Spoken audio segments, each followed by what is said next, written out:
আওয়ামী লীগ ফ্যাসিবাদ বিদায় নিয়েছে, আগামী নির্বাচনে আসবে কি আসবে, অনেকে প্রশ্ন করছেন সাংবাদিকরা, তাদের জন্য গণতন্ত্রের অধিকার কি হবে না, তারা কি নির্বাচনে আসতে পারবে না? আমরা পরিষ্কার করে বলেছি, গণতন্ত্রের সাথে তাদেরকেই মানায় যাদের দলের, যাদের আদর্শের মধ্যে গণতন্ত্র আছে।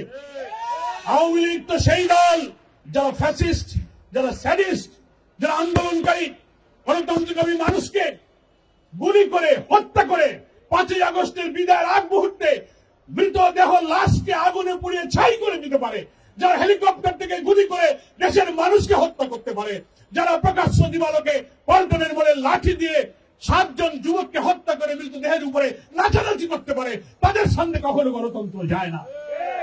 আসসালামু আলাইকুম ওয়া রাহমাতুল্লাহি ওয়া বারাকাতুহু।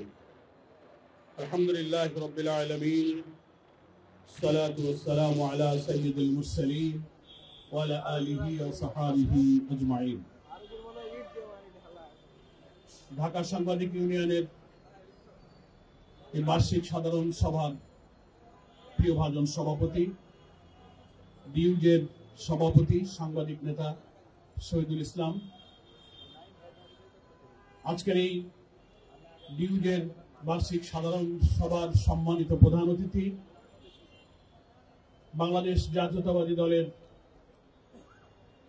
ভারপ্রাপ্ত চেয়ারম্যান, বাংলাদেশের ফ্যাসিবাদ বিরোধী আন্দোলনের সংগ্রামী মজলুম নেতা জনাব তারেক রহমান, আজকের এই সম্মেলনে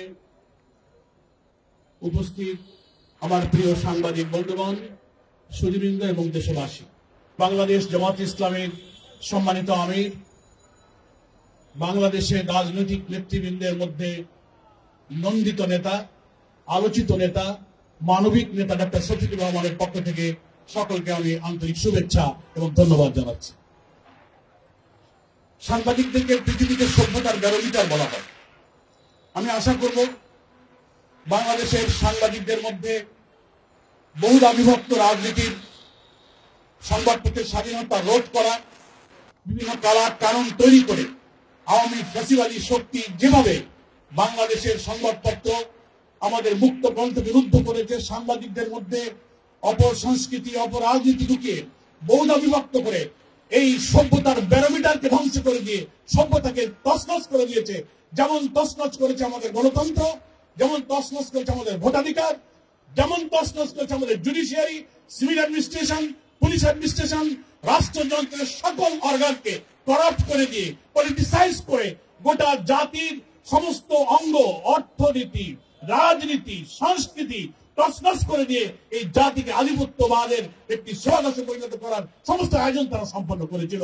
আজকে সেই আওয়ামী ফ্যাসিবাদ বিরোধী বাংলাদেশ নতুন স্বাধীনতা, নতুন রাষ্ট্র বিনির্মাণের জন্য যে ছাত্র জনতাকে বিপ্লব ঘটিয়েছে, দীর্ঘ 15 থেকে 17 বছরের রাজনৈতিক নেতৃবৃন্দের আন্দোলনের চূড়ান্ত অবস্থায় প্রায় 2000 ছাত্র জনতা রক্ত দিয়ে 18 কোটি মানুষের উত্তাল আন্দোলনকে সফলতার পর্যায়ে নিয়ে গিয়েছেন।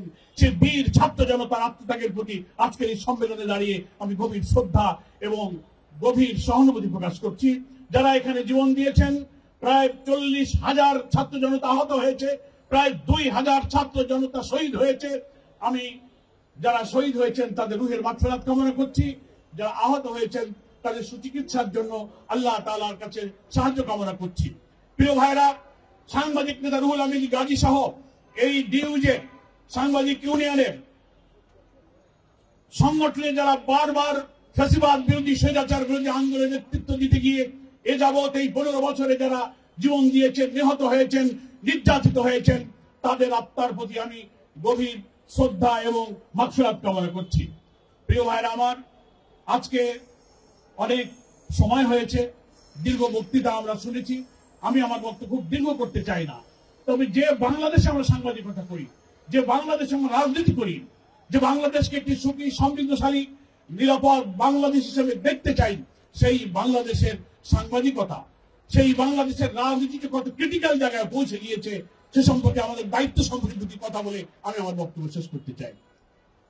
সুধীবৃন্দ, সাংবাদিকদের চেয়ে কথা আর কেউ বেশি ভালো জানে না। তারাই ভালো জানেন যে বিগত 15 বছর নয়, 17 বছর এই বাংলাদেশের দেশের কোটি কোটি মানুষ কি কালো অধ্যায় অতিক্রম করেছে। যে কালো অধ্যায় আমাদের ভোটাধিকার ছিল না, গণতন্ত্র ছিল না, সংবাদপত্রের স্বাধীনতা ছিল না, আমাদের মূল্যবোধ ছিল না, বিচার বিভাগের স্বাধীনতা ছিল না, মানুষের রাজনৈতিক অধিকার, অর্থনৈতিক সব খর্ব করা হয়েছিল। সেই বিপন্ন সভ্যতা, বিপন্ন মানবতাকে মুক্তি দেওয়ার জন্য কিন্তু আমাদের এই ছাত্র জনতা রক্ত দিয়েছে। আজকে আমরা নতুন বাংলাদেশ নির্মাণে একটি অন্তর্বর্তীকালীন সরকার আমরা পেয়েছি। এটা ছিল গণ অভ্যুত্থানের 5ই আগস্টের গণ অভ্যুত্থানের গণ আকাঙ্ক্ষার প্রতিফলন হচ্ছে এই অন্তর্বর্তীকালীন সরকার। এটা ছাত্র জনতার আকাঙ্ক্ষা পূরণের জন্য তারা এসেছেন। তাদের দায়িত্ব হচ্ছে একটি নির্বাচিত জনপ্রতিনিধিদের হাতে ক্ষমতা হস্তান্তর করে আমাদের গণতন্ত্রের পথে নতুন অভিযাত্রাকে সাফল্যমণ্ডিত করা। এবং আমরা মনে করি এই অন্তর্বর্তীকালীন সরকারের সকল সিদ্ধান্ত, সকল পলিসি, সকল ভূমিকা সবকিছুর মধ্যে গণ আকাঙ্ক্ষার প্রতিফলন থাকা উচিত। কিন্তু 3 মাস অতিবাহিত হচ্ছে, এই ছাত্র জনতার এই রক্তদান, এই আত্মত্যাগের মধ্য দিয়ে মানুষের যে গণ আকাঙ্ক্ষার প্রতিফলন ঘটেছিল, 5ই আগস্টের যে চেতনা আমরা লক্ষ্য করছি, দুঃখজনক হলেও দুর্ভাগ্যজনক হলেও অন্তর্বর্তীকালীন সরকারের কোন পলিসি, কোন সিদ্ধান্ত সেই গণ আকাঙ্ক্ষার সাথে মিলছে না, সেই গণ আকাঙ্ক্ষার প্রতিফলন ঘটছে না। আমরা বিনয়ের সাথে বলতে চাই, গণতন্ত্রের পথে, নির্বাচনের পথে অন্তর্বর্তীকালীন সরকারের এই অভিযাত্রাকে আমরা ইতিবাচক ভাবে দেখি। সরকার এবং তার আশেপাশে তাদের সাথে পরামর্শ করে গুরুত্বপূর্ণ জায়গায় কিছু লোককে তারা সেট করছেন। কোন সিদ্ধান্তে গুরুত্বপূর্ণ সময়ে তারা পলিসি মেকিং করছেন, কেন জনগণের আকাঙ্ক্ষার সাথে মিলছে না, কেন জনমনে ক্ষোভ এবং বিতর্ক তৈরি হচ্ছে। আমি আশা করব অন্তর্বর্তীকালীন সরকারের উপদেষ্টা পরিষদ সে বিষয়গুলোকে বিবেচনায় নেবেন। নির্বাচনের জন্য সকল রাজনৈতিক দল বলছেন অবিলম্বে আপনারা প্রয়োজনীয় ন্যূনতম সংস্কার কাজ সম্পন্ন করুন এবং নির্বাচনের রোডম্যাপ ঘোষণা করুন। আমরা ধন্যবাদ জানাই অন্তর্বর্তীকালীন সরকার সংস্কারের জন্য উদ্যোগ নিয়েছেন, অনেকগুলো রিফর্ম কমিশন করেছেন। ইলেকশন কমিশনের রিফর্ম, জুডিশিয়ারির রিফর্ম, কনস্টিটিউশনের রিফর্ম, পুলিশ অ্যাডমিনিস্ট্রেশনের রিফর্ম, সিভিল অ্যাডমিনিস্ট্রেশন রিফর্ম, অনেক পদক্ষেপ আপনারা নিয়েছেন। ডিসেম্বরের মধ্যে সেই রিফর্ম কমিশনগুলো তাদের প্রপোজাল সাবমিট করবে, সরকারের কমিশনে এগুলো আলোচনা হবে এবং অবাধ, নিরপেক্ষ, একটা ক্রেডিবল, একটা ইনক্লুসিভ, একটা পার্টিসিপেটিভ ইলেকশনের জন্য আপনারা একটা নির্বাচনের এবং সংস্কারের নীতি তখন বাস্তবায়ন করবেন। কিন্তু হঠাৎ করে সার্চ কমিটি গঠন করা হলো, ইলেকশন কমিশন তৈরি করার জন্য পদক্ষেপ নেওয়া হলো। এখানে কি গণ আকাঙ্ক্ষার প্রতিফলন ঘটেছে? আমরা তো মনে করেছিলাম রাজনৈতিক দল হিসেবে আমাদের সমস্ত স্টেক হোল্ডারদের কাছে প্রপোজাল চাওয়া হলে আমরা নির্বাচনী ব্যবস্থা সংস্কারের জন্য আমরা প্রপোজাল দিচ্ছি, সিভিল সোসাইটি, স্টেক হোল্ডার সবাই দিচ্ছেন, যেটা ডিসেম্বরের মধ্যে সেগুলো আসবে এবং সেই নির্বাচনী সংস্কার প্রস্তাবের মধ্যে ইলেকশন কমিশনের জন্য সার্চ কমিটি গঠনের কি পদ্ধতি হবে সেটাও কিন্তু it is also the part of proposal, reform proposal. কিন্তু সেটা আসার আগেই আপনারা একটা সার্চ কমিটি গঠন করলেন, করে ফেলেছেন। আমরা এটাকে ইতিবাচক ভাবে দেখছি। এটাকে হাজারো শহীদের রক্তদানের পরে এই নতুন অর্জিত বাংলাদেশের একটি গণতন্ত্রের পথে অভিযাত্রাকে আমি ইতিবাচক ভাবে দেখতে চাই, নেতিবাচক দেখতে চাই না। কিন্তু আপনারা তো এই সংস্কার প্রস্তাবের মধ্য দিয়ে আওয়ামী লীগের রেখে যাওয়া সার্চ কমিটি গঠনের পদ্ধতিকে গ্রহণ করে আপনারা যে সার্চ কমিটিটা গঠন করলেন, এখানে কি গণ আকাঙ্ক্ষার প্রতিফলন হয়েছে এটা বিবেচনার জন্য আমি আপনাদের কাছে রাখতে চাই। আপনারা এই জনগণের কাছে প্রপোজাল চাইলেন, আমরা পেশ করে ডিসেম্বর যেতে গেলেন না, এর আছে আপনি সিদ্ধান্ত নিলেন। এখানে তো একটা রহস্যের তৈরি হয়। এরকম কিছু কিছু সিদ্ধান্তের জন্য আপনি সংবিধান সংস্কারের প্রস্তাব চাইবেন, আপনি দুর্নীতি দমন কমিশনের প্রস্তাব চেয়েছেন সংস্কারের, পুলিশ অ্যাডমিনিস্ট্রেশনের জন্য চেয়েছেন, আমরা ডিউ টাইমে সব দিচ্ছি। সেজন্য আমি অন্তর্বর্তীকালীন সরকারের কাছে বলবো, আমরা যেন আর ভুল না করি। 15 থেকে 17 বছর বারবার আমরা ভুল করেছি, অনেক সময় রাজনৈতিক নেতৃত্বের ভুল হয়েছে, পলিসি মেকিং এ ভুল হয়েছে। আজকে সমস্ত রক্তদানের পর জন আকাঙ্ক্ষার প্রতিফলন হিসেবে আপনারা আজকে দায়িত্ব নিয়েছেন, আপনাদের কাছে আর এমন কোন ভুল সিদ্ধান্ত, ভুল পলিসি আমরা দেখতে চাই না।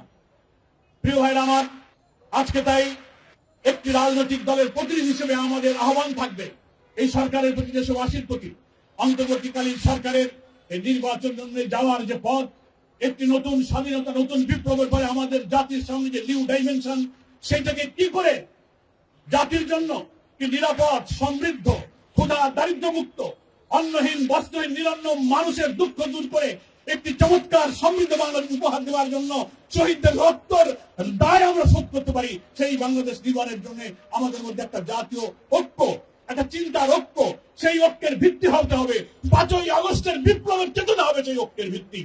যারা ফ্যাসিবাদ বিরোধী আন্দোলনে দীর্ঘ বছর ময়দানে থেকেছেন, জীবন দিয়েছেন, রক্ত দিয়েছেন, তারা যে চেতনার ভিত্তিতে মাঝখানে এসেছিলেন, সব দলের মধ্যে তো দলের মতপার্থক্য থাকতে পারে, দৃষ্টিভঙ্গি, কর্মসূচি, কর্মকাণ্ড থাকতে পারে। কই 5ই আগস্টের ব্যাপারে তো আমাদের মধ্যে কোনো মতপার্থক্য ছিল না। আমরা এক দফার আন্দোলনে তখন রক্ত দিয়েছি, আমাদের সোনার ছেলেরা জীবন দিয়েছে। এখন জাতীয় পলিটিক্যাল কারণে জাতীয় নির্বাচন সামনে আসছে, এখানেও আমি মনে করি ফ্যাসিবাদ বিরোধী আন্দোলনের মাঠে থাকা রাজনৈতিক দলের মধ্যে একটি চিন্তার ঐক্য এমন থাকতে হবে।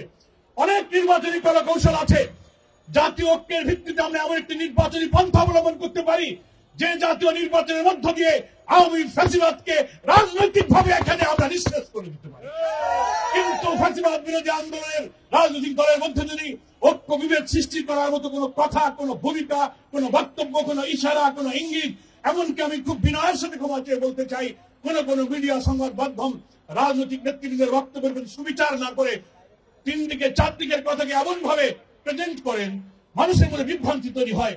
সভ্যতার ব্যারোমিটার হচ্ছে সাংবাদিকতা। এই দেশ, এই জাতিকে যদি সভ্যতার শীর্ষে আমরা নিতে চাই, তাহলে প্রেস ক্লাব হচ্ছে সকল মুক্ত পথ, মুক্ত চিন্তা, সভ্যতার সবচেয়ে মিলন কেন্দ্র।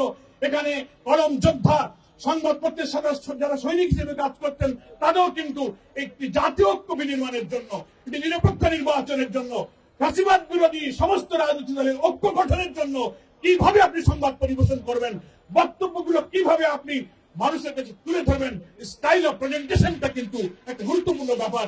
সাংবাদিকদেরকে সে বিষয়ে নজর রাখার জন্য আমি বিনয়ের সাথে অনুরোধ করব। সংগ্রামী সুধীবৃন্দ, আজকে আমাদের ছাত্র জনতার রক্তদান, রাজনৈতিক দলের এত আত্মত্যাগ, শুধু যদি দলের স্বার্থে, নিজের স্বার্থে, অনেকে বলেন হ্যাঁ আওয়ামী লীগ ফ্যাসিবাদ বিদায় নিয়েছে, আগামী নির্বাচনে আসবে কি আসবেন, অনেকে প্রশ্ন করছেন সাংবাদিকরা, তাদের জন্য গণতন্ত্রের অধিকার কি হবে না, তারা কি নির্বাচনে আসতে পারবে না? আমরা পরিষ্কার করে বলেছি, গণতন্ত্রের সাথে তাদেরকেই মানায় যাদের দলে, যাদের আদর্শের মধ্যে গণতন্ত্র আছে। আওয়ামী লীগ তো সেই দল, শেখ মুজিবুর রহমান ক্ষমতায় আসার আগে তিনি যে গণতন্ত্রকে ব্যবহার করেছিলেন, বৈষম্য বিরোধী আন্দোলন, শোষণ, জুলুম, নিপীড়নের বিরুদ্ধে বক্তব্য দিয়ে তিনি গণতন্ত্রের সিঁড়ি বেয়ে ক্ষমতায় এসেছিলেন। ক্ষমতা এসে তিনি নিজেই কিন্তু সেই গণতন্ত্রের সিঁড়িকে নিজেই ফেলে দিয়েছিলেন। ফলে ক্ষমতায় উঠা এবং নামার যে democratic system, parliamentary system of পলিটিক্সকে তিনি ধ্বংস করে দিয়ে নিজের চিরদিনের মতো পারিবারিক কর্তৃত্বের ক্ষমতার একদলীয় বাকশাল শাসন তিনি কায়েম করেছিলেন। সমস্ত রাজনৈতিক দল নিষিদ্ধ করে তার পছন্দের একটি দল বাকশাল ঠিক রেখেছিলেন। সব সংবাদপত্র বন্ধ করে তার পছন্দের 4টি কাগজ চালু রেখেছিলেন। এটা কি গণতন্ত্রের সাথে যায়? যায় না। যারা ফ্যাসিস্ট, যারা স্যাডিস্ট, যারা আন্দোলনকারী, গণতন্ত্রকামী মানুষকে গুলি করে হত্যা করে 5ই আগস্টের বিদায়ের আগ মুহূর্তে মৃতদেহ লাশকে আগুনে পুড়িয়ে ছাই করে দিতে পারে, যারা হেলিকপ্টার থেকে গুলি করে দেশের মানুষকে হত্যা করতে পারে, যারা প্রকাশ্য দিবালোকে পল্টনের মোড়ে লাঠি দিয়ে 7 জন যুবককে হত্যা করে মৃতদেহের উপরে নাচানাচি করতে পারে, তাদের সামনে কখনো গণতন্ত্র যায় না। ফলে এই গণতন্ত্র বিরোধী ফ্যাসিবাদী স্যাডিস্ট শক্তি নির্বাচনের জন্য যোগ্য কি যোগ্য না, এটা আপনারাই নির্ধারণ করবেন। গণতন্ত্রের সাথে আওয়ামী লীগের আদর্শের কোনো মিল নেই। তাদের গণতান্ত্রিক অধিকার চর্চা করার সুযোগ আছে যাদের রাজনীতির আদর্শের মধ্যে গণতন্ত্র আছে। আপনি এই 15টা বছর বিরোধী রাজনৈতিক দলের সঙ্গে, আমাদের ছাত্রদের সঙ্গে কি ব্যবহার করেছেন, নিষ্ঠুরভাবে কিভাবে খুনের স্টিমরোলার চালিয়েছেন, বুঝতে পারছেন। 5 তারিখে বাংলাদেশের কোটি কোটি মানুষ চতুর্দিক থেকে গণভবন মুখে যে কোটি মানুষের উত্তাল আন্দোলনের ঢেউ শুরু হয়েছিল, শেখ হাসিনা রেহানা যদি পালিয়ে না যেত, ওই গণভবনে থাকলে সেদিন দৃশ্য কি হতো গোটা দুনিয়া সেদিন দেখতে পেত। ফলে আপনি বা আপনারা গণতন্ত্রের কোন সহায়ক শক্তি নয়, বরং আপনাদের সকল আচরণ, আপনারা ভোটাধিকার নষ্ট করেছেন, আপনারা বিরোধী রাজনৈতিক দল মতকে ধ্বংস করেছেন, বিচার বিভাগকে একেবারে পলিটিসাইজ করেছেন, কোথাও বিরোধী দলের সুযোগ এবং গণতন্ত্র দেননি। আজকে আপনি নিজেদের গণতান্ত্রিক শক্তি এবং অধিকারের চর্চা করেননি, এখন আপনি কেন সেই গণতন্ত্রের দাবি করেন?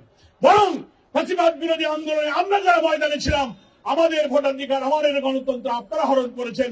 এখানে গণতন্ত্রের চর্চা করার নৈতিক, রাজনৈতিক, সাংবিধানিক অধিকার শুধু আমাদেরই আছে।